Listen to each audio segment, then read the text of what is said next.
2025 దయాచరితాన్ని మాకు సజీవులంలో ఇచ్చినందుకు నాది వందనాలు తెలియజేసుకుంటున్నాను. ప్రతి వాక్యం చెప్పుచున్న వినగల చెవులు గ్రహించగల మనసును దయచేయను.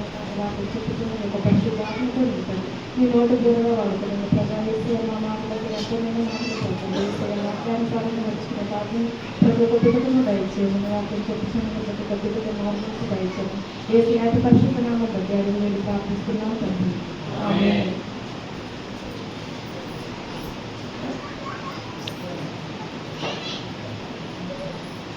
2025 నుంచి 2026 వరకు మనం ఏ విధంగా అడుగు పెడుతున్నాము? వాగ్దానాలు సంవత్సరంలో ఒక్కసారైనా కానీ దేవుడి సన్నిధికి రావాలని అనుకుంటారు. దేనికి? వాగ్దానాలు కోసం. ఆ వాగ్దానాలు ఈ జీవితంలో నెరవేరుతున్నాయా? నెరవేర్చలేదా? ఎందుకు నెరవేరుతుంది? ఆదికాండము 12వ అధ్యాయము 1వ వచనం. యెహోవా నీవు లేచి నీ బంధువుల యొద్ద నుండి నీ తండ్రి ఇంటి నుండి బయలుదేరి నేను చూపించు దేశమునకు వెళ్ళుము. నీకు గొప్ప జనముగా చేసి నిన్ను ఆశీర్వదించి నీ నామమును గొప్ప చేయు. ఇక్కడ దేవుడైన యెహోవా అబ్రహాముకు మాట సెలవిచ్చాడనమాట. ఏమని? నీ దేశం నుండి, నీ బంధువుల యొద్ద నుండి, నీ తండ్రి యొద్ద నుండి నేను నీకు చూపించిన ప్రదేశానికి వెళ్ళమన్నాడు. మరి అక్కడ దేవుడైన యెహోవా చెప్పగానే ఇక్కడ అబ్రాహాము వెనకాడా, అయ్యో మరి దేశం వెళ్తున్నా, నా తండ్రిని నా బంధువుని వదిలేసి వెళ్తున్నా, మరి అక్కడికి వెళ్తే నా పరిస్థితి ఏంటి అని అబ్రాహాము ఏమాత్రం కూడా ఆలోచించకుండా దేవుడు చూపించినటువంటి దేశానికి వెళ్తాడనమాట. అప్పుడు దేవుడైన యెహోవా అబ్రహాముకి ఒక వాగ్దానం ఇస్తాడు. ఏమిటి? నీవు ఆశీర్వాదముగా నుండువు, నిన్ను ఆశీర్వదించు వారిని ఆశీర్వదించుదును, నిన్ను దూషించు వారిని శపించెదను, భూమి యొక్క సమస్తమును నీ అందు ఆశీర్వదించబడునని అబ్రహాముతో అనెను. గొప్ప వాగ్దానాన్ని అబ్రహాము జీవితంలో ఇక్కడ నెరవేరింది. మన జీవితంలో నెరవేరాలంటే మనం ఏం చేయాలి? ఎహెజ్కేలు గ్రంథము 36వ అధ్యాయం 26వ వచనం.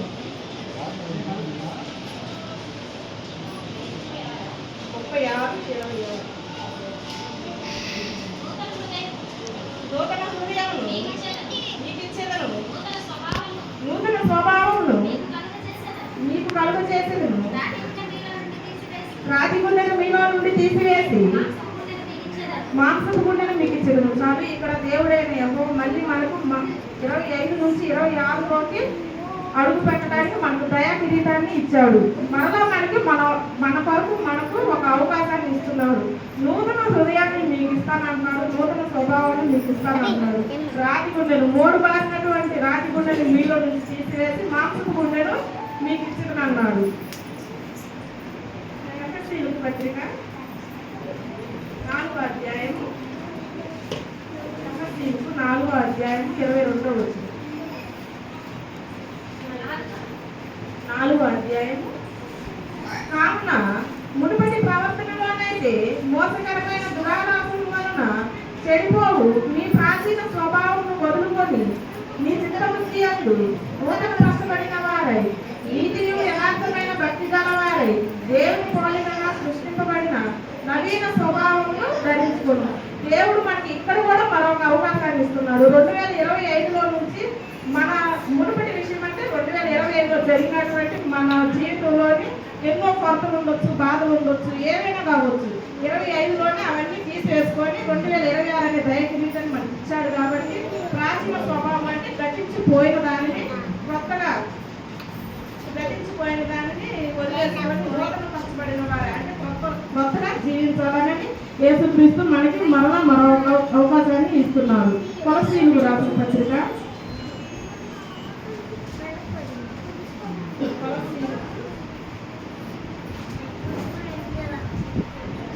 3వ అధ్యాయం 9.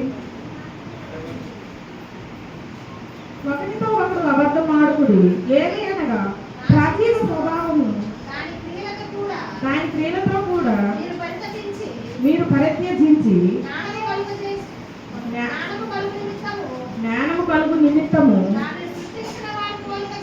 దానిని సృష్టించిన వారి పోలిక చొప్పున నూతన పరచబడుతున్న నవీన స్వభావమును ధరించుకొని ఉన్నారు. ఇక్కడ కూడా దేవుడు మనకి అవకాశాన్ని ఇస్తున్నాడు. ఒకరితో ఒకరు అబద్ధం ఆడుకున్నాం. మన క్రియలు పరిత్యజించి అంటే మన క్రియలు ఒకరితో ఒకరు అబద్ధం ఆడుకుని అనగా ప్రాచీన స్వభావము దాని క్రియలు అంటే పనులు, ప్రాచీన అంటే గతించిపోయినవి, పరిత్యజించి అంటే వదులుకొని మన 2025లో జరిగినటువంటి మన ప్రాచీన పనులను బట్టి పరిత్యజించి అంటే వదిలేసుకొని జ్ఞానం కలుగపరిచి నిమిత్తము దాన్ని సృష్టించిన వారిని పోలిక చొప్పున నూతన పరచబడిన స్వభావము ధరించుకున్న వలన ఇక్కడ కూడా యేసుక్రీస్తు వారు మనకు చెప్తున్నారు.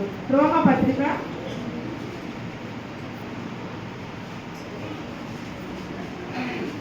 6వ అధ్యాయము 6వ వచనం. ఏమనగా మనమికను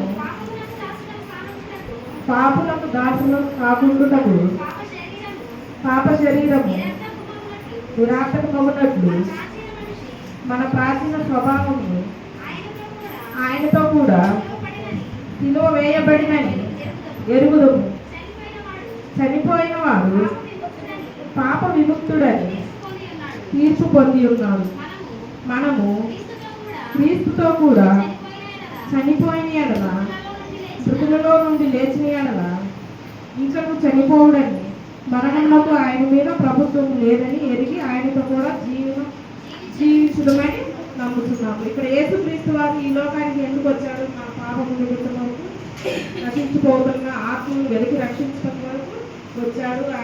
ఆయన రక్తం చిందించాడు దేని కొరకు? మన పాపాల నిమిత్తమై. అయితే చనిపోయిన వాడు పాప విముక్తుడని పొంది ఆయన పరిశుద్ధాత్ముడు దేవుడు, పరిశుద్ధాత్మ దేవుడు కాబట్టి మనము క్రీస్తుతో కూడా చనిపోయిన అంటే మన పాపములను కూడా సిలువ వేసుకోవాలి. మృతులలో నుండి లేచిన క్రీస్తును ఇంకనూ చనిపోడని. యేసుక్రీస్తు ఒకసారి సిలువ వేయబడ్డాడు, ఒకసారి చనిపోయాడు. అయితే మనం కూడా సిలువ వేయబడినట్లుగా ఆ పాత జీవితాన్ని చంపుకొని కొత్త జీవితం అనే దయా కిరీటాన్ని మనకి ఇస్తున్నాడు. అయితే మరలా మనం చనిపోయి మరలా మనకు మేము ఎలా బతకగలవని మీరు అడగవచ్చు. కానీ ఇక్కడ యేసుక్రీస్తు వారు కొత్తగా జన్మించడం అంటే ఏమిటి? తీతుకు 3వ అధ్యాయం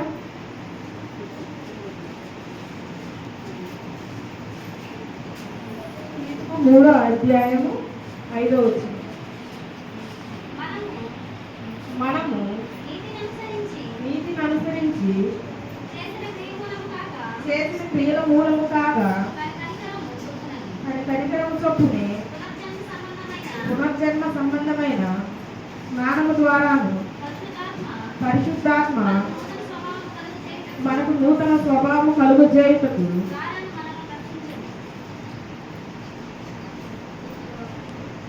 మనలను రక్షించను. మనం ఆయన కృప వలన నీతిమంతులుగా తీర్చబడి నిత్య జీవమును కూర్చిన నిరీక్షణను బట్టి దానికి వారసులు అవుతున్నాయి.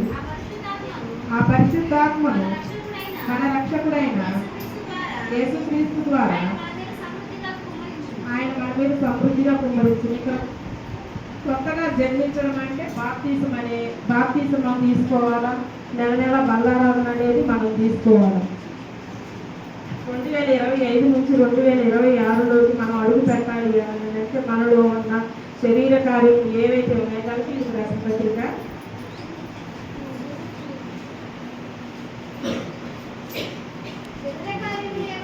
శరీర కార్యములు ఏమనగా అవేమనగా జారత్వము, అపవిత్రత, కామకత్వము, విగ్రహారాధన, అభిచారములు, ద్వేషములు, కలహములు, మత్సరములు, క్రోధములు, కక్షలు, భేదములు, నిమిత్తములు, అసూయలు, మత్తతులు, అల్లరితో కూడిన ఆటపాటలు మొదలైనవి. మన పాత జీవితంలో ఈ శరీర కార్యంలో ఏవైతే ఉన్నాయో మొత్తము కూడా వదులుకొని ఆత్మ ఫలాలనే దేవుడు కూడా మనకి ఇచ్చాడు. అయితే ఆత్మ ఫలములు ఏమనగా ప్రేమ, సంతోషము, సమాధానము, దీర్ఘశాంతము, దయాలత్వము, మంచితనము, విశ్వాసము, సాత్వికము, ఆశానిగ్రహం.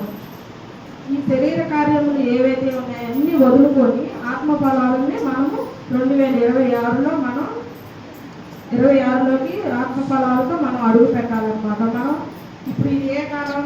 చలికాలం. చలికాలంలో చలిమంటలు వేసుకుంటారు కదా అందరూ.